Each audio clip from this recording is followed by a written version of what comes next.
Salut les trubites, vous savez, depuis que j'ai créé cette chaîne, j'ai toujours voulu parler d'animaux actuels, et maintenant, je le fais. Après ça, je me suis dit que j'allais tourner directement avec certains de ces animaux. Et vous savez quoi? Ce jour est arrivé. Du coup, pour commencer, j'ai décidé de taper fort avec un animal emblématique. Non.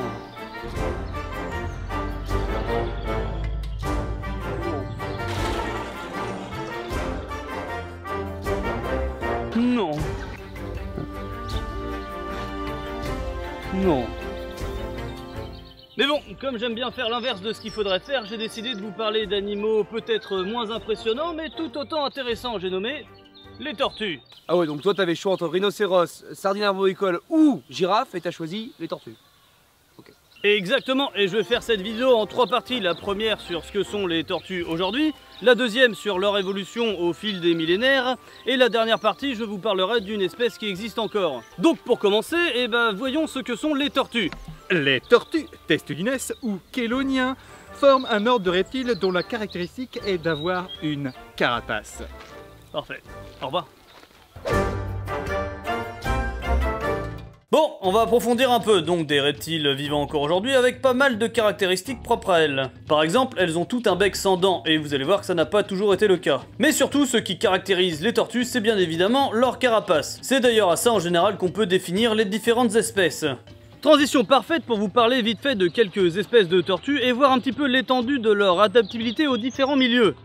Comme par exemple quelque chose qui représente 70% de la surface de notre planète, les océans avec les tortues marines et leurs magnifiques motifs sur leur carapace. Ou encore les énormes tortues luttes et leurs carapaces faites de cuir souple et non pas d'écailles. Et là déjà on voit l'effet de l'évolution avec une carapace allongée pour être hydrodynamique et les pattes transformées en nageoires. Un peu pareil pour les tortues aquatiques, donc plutôt d'eau douce, avec une carapace profilée toujours pour faciliter la vitesse dans l'eau, mais avec des pattes un peu spéciales, avec en général des palmures et des griffes, histoire d'être à l'aise dans l'eau et sur terre, comme les fameuses tortues de Floride par exemple, ou encore la Trionyx qui en plus d'avoir une sacrée tronche a une carapace molle.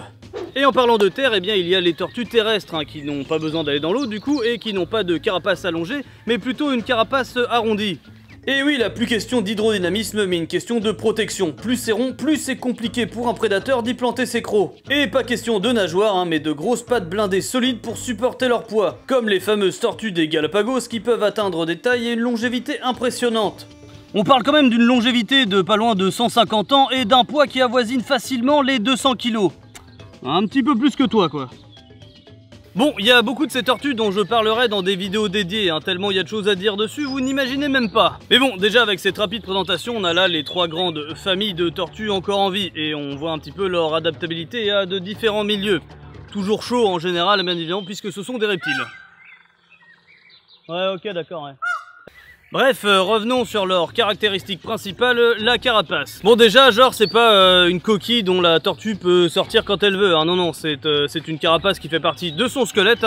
Je dis ça parce que je l'ai déjà entendu, je pense à cause de cet enfoiré de Franklin, donc non, les tortues ne peuvent pas sortir de leur carapace et elles ne portent pas non plus de casquette. Donc ça fait partie de leur squelette, ce qui peut paraître étrange, c'est vrai. Mais c'est parce qu'en fait c'est leur cage thoracique avec les côtes qui ont fusionné entre elles. Et elles ont aussi leurs épaules à l'intérieur de la cage thoracique. En gros, si on était des tortues, on ressemblerait à ça.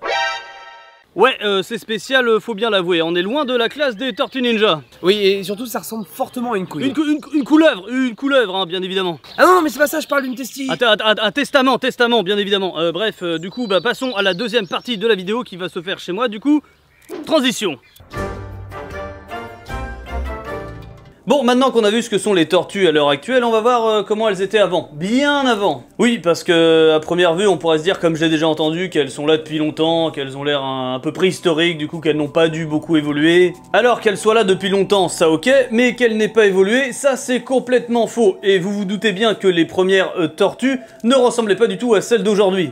Et en plus, paléontologiquement, ça se dit pas, les tortues, c'est bien pratique, parce que comme j'ai dit, elles ont des caractéristiques bien à elles, comme par exemple la forme du crâne, ou alors tout simplement la carapace, qui se fossilise hyper bien, du coup c'est beaucoup plus pratique de les retrouver des millions d'années plus tard. En tout cas, pour commencer notre histoire sur l'origine des tortues, il faudrait remonter dans le temps, loin, très loin, c'est-à-dire il y a 265 millions d'années, durant la fin du Permien, avant l'apparition des premiers dinosaures, et où la Terre ressemblait à ça. Et là, dans un décor semi-désertique, vous auriez pu apercevoir un petit petit reptile trapu en train d'essayer de creuser un terrier dans ce climat aride. Eunotosaurus. Alors oui, c'est clair qu'il ne ressemble pas vraiment à l'idée qu'on se fait d'une tortue. Et pourtant, des recherches ont montré qu'il avait déjà des choses qu'on retrouvera chez elle plus tard, notamment la forme des côtes et des vertèbres, d'où cette forme arrondie qui sera beaucoup plus tard les prémices d'une carapace. Et comme vous l'avez vu sur l'illustration, il devait s'agir d'un animal fouisseur, ce qui veut dire qu'il vivait dans des terriers et son fossile a été retrouvé au Karoo. Je dis ça comme ça. On continue notre voyage dans le temps en avançant un petit peu, en passant le cataclysme qui a ravagé le Permien et qui nous a mené à l'ère suivante, le Trias, il y a de ça 240 millions d'années, avec Papokhélis. Alors oui, déjà c'est un nom rigolo, c'est vrai, qui voudrait dire Papo ou Papy, Kélis tortue, donc le grand-père des tortues. Et il a été retrouvé dans ce qui est aujourd'hui l'Allemagne. Pareil là aussi, c'est pas simple, mais on peut commencer à y voir une tortue. Ouais, mais bon, faut vraiment avoir de l'imagination. Là aussi, les côtes élargies et surtout celles du ventre qui ont complètement fusionné, qu'on appelle gastralia ventrale, pouvant faire penser au plastron ventral de nos tortues modernes. C'est d'ailleurs avec cette espèce qu'on a pu différencier les tortues des autres reptiles et les mettre dans un groupe à part, hein, même si bon, je résume ça très vite. Alors, on commence à avoir une ébauche de carapace, ça ok, par contre, comme je l'ai dit avant, le bec sans dents n'est pas encore là. Et notre Papokhélis devait se nourrir d'autres animaux plus petits, vu ses belles rangées de quenottes. En parlant de dents, passons à 10 millions d'années plus tard avec Eorhynchokhélis. Alors ça paraît pas compliqué, mais ça s'écrit E-O-R-H-Y-N-C-H-O-C-H-E-L-Y-S.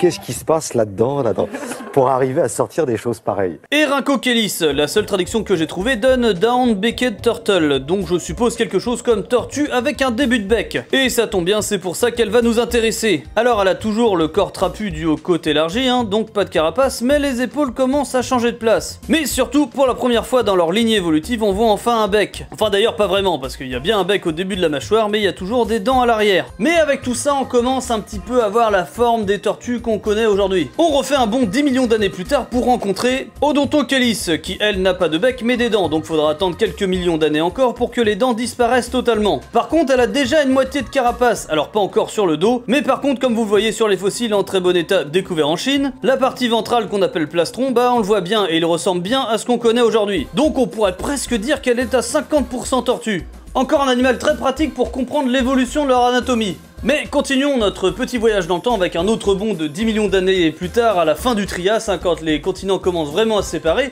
C'est là qu'on va rencontrer notre dernière candidate, Proganochélis. Et ça y est, on a tout ce qui fait une tortue, les côtes fusionnées qui donnent une carapace dorsale et un plastron ventral, les épaules à l'intérieur et un bec sans dents, enfin presque. Et vous voyez que la stratégie de la protection intégrée à son propre corps est bien en place, et ça bien avant les premiers ankylosaures ou les premiers glyptodons. Avec en prime des épines sur le cou et la queue, histoire de bien ressembler à une forteresse vivante. Et niveau taille, si on était sur des animaux d'une vingtaine de centimètres jusque là, on commence là à avoir du lourd avec 1 mètre de longueur. Donc voilà, grâce à ces fossiles, on peut se faire une idée de leur évolution au fil des millions d'années qui se sont écoulées. Passant de petits animaux vivants sur Terre et ressemblant à des lézards, à des reptiles blindés prêts à conquérir le monde. Avec tout ce qu'on vient de voir, on ne peut pas dire qu'elles n'ont pas fait un long chemin évolutif jusqu'à aujourd'hui, puisqu'il n'existe pas loin de 330 espèces de tortues. Pour l'instant. Stratégie de la protection qui va plutôt bien marcher, puisqu'à partir de là, les tortues vont commencer à coloniser différents milieux, comme j'ai déjà dit, et aussi commencer à avoir des tailles et des formes aussi grandes qu'improbables. Je suis obligé de vous parler par exemple d'Archelon et ses 4 mètres d'envergure, vivant dans les mers du Crétacé avec les mosasaures et les plésiosaures. Si vous avez joué à Ark, vous connaissez aussi la Carbonémis, vivant en eau douce cette fois, mais elle aussi plutôt balèze. Mais pas autant que Stupendémis, hein, dont on a retrouvé que la carapace, mais avec ça, je vous laisse imaginer la taille. Je vous présente aussi une de mes préférées dont j'ai parlé très vite fait dans un dronosaure, la Meiolania avec son air de mini-dragon qui a vécu en Nouvelle-Calédonie et qui s'est éteinte il y a seulement 2000 ans. En tout cas, plein de tailles et de formes différentes et encore aujourd'hui d'ailleurs, avec des animaux dont je parlerai plus en détail un jour. Bon, je le dis et je le redis, hein, c'est très vite fait résumé, hein, surtout que pas mal de ces recherches sont assez récentes, hein, et on n'est pas à l'abri d'ici quelques temps d'en savoir encore un petit peu plus sur leur histoire. En tout cas, avec tout ça, si vous entendez quelqu'un dire que les tortues ont l'air primitives et peu évoluées, eh bien je pense que vous avez de quoi lui montrer que non. J'espère que ce bond dans le temps vous aura plu, on se retrouve ici pour la fin de la vidéo, mais en attendant, retour en extérieur.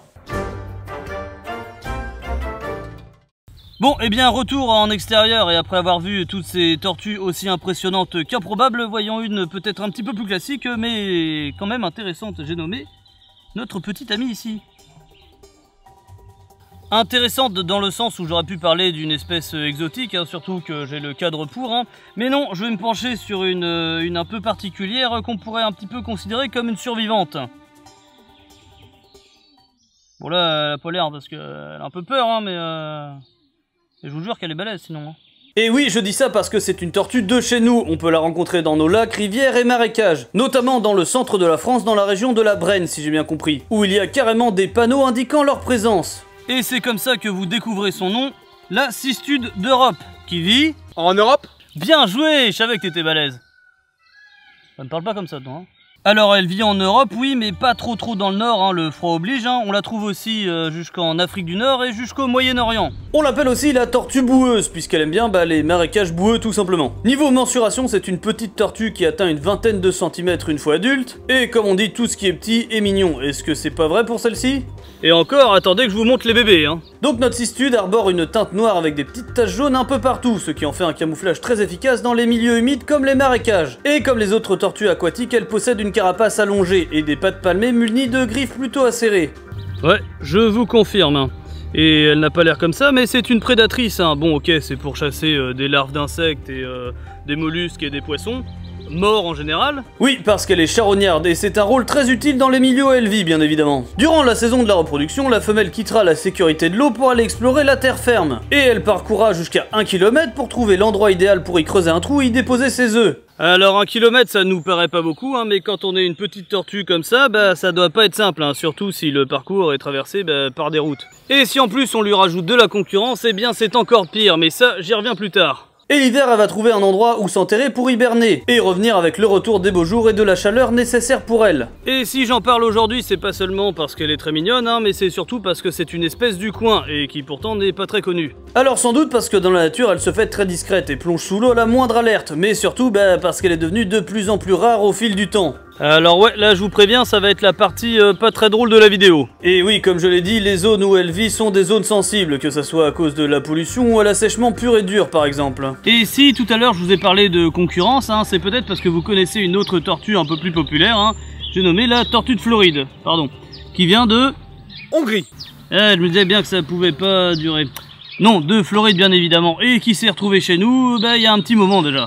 D'abord comme animal de compagnie avant que certaines soient relâchées dans la nature et qu'elles s'y adaptent un peu trop bien. C'est pour ça que vous en voyez souvent dans les parcs, hein, même en pleine ville par exemple. Alors dans la nature, elle se retrouve en confrontation avec notre cistude, hein, mais pas en confrontation comme on peut l'entendre, hein, les deux espèces ne s'attaquent pas vraiment mutuellement. Mais elles vivent au même endroit et ont la même niche écologique, c'est-à-dire qu'elles chassent les mêmes proies. Et ça, dans la nature, ça mène en général à ce qu'une espèce prenne le dessus sur l'autre et la mène à l'extinction. Donc voilà, concurrence avec la tortue Floride, chasse par les humains à une période, les voitures, la pollution, ça fait qu'elle a quasiment disparu de nos régions. Et c'est pourquoi je voulais en parler, hein. Déjà c'est une espèce de chez nous et ça m'a aussi permis de tourner cette vidéo au parc animalier de Branferré. Ah, et petite anecdote, j'ai tourné les parties en extérieur le 23 mai, hein, qui correspond au World Turtle Day, donc le jour de la tortue.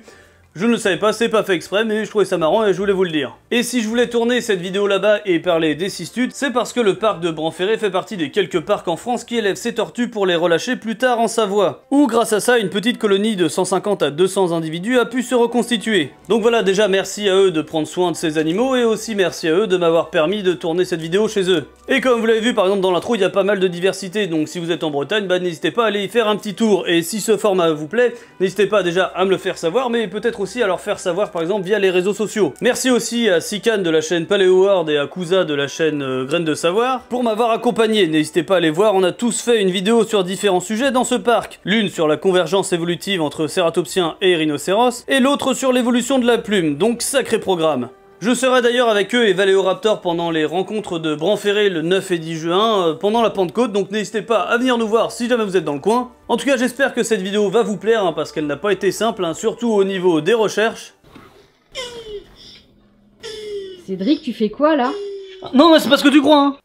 Bah quoi, ça fait aussi partie des recherches, non? En tout cas, comme vous l'avez vu, j'ai tenté des choses avec des plans extérieurs, des plans intérieurs, donc je le redis, mais n'hésitez pas à me dire ce que vous en pensez. Et si jamais vous voulez en savoir un peu plus sur nos amis à carapace, n'hésitez pas à aller voir dans la description, il y aura plein d'infos utiles. Et en attendant la prochaine vidéo, eh bien je vous dis, à la prochaine.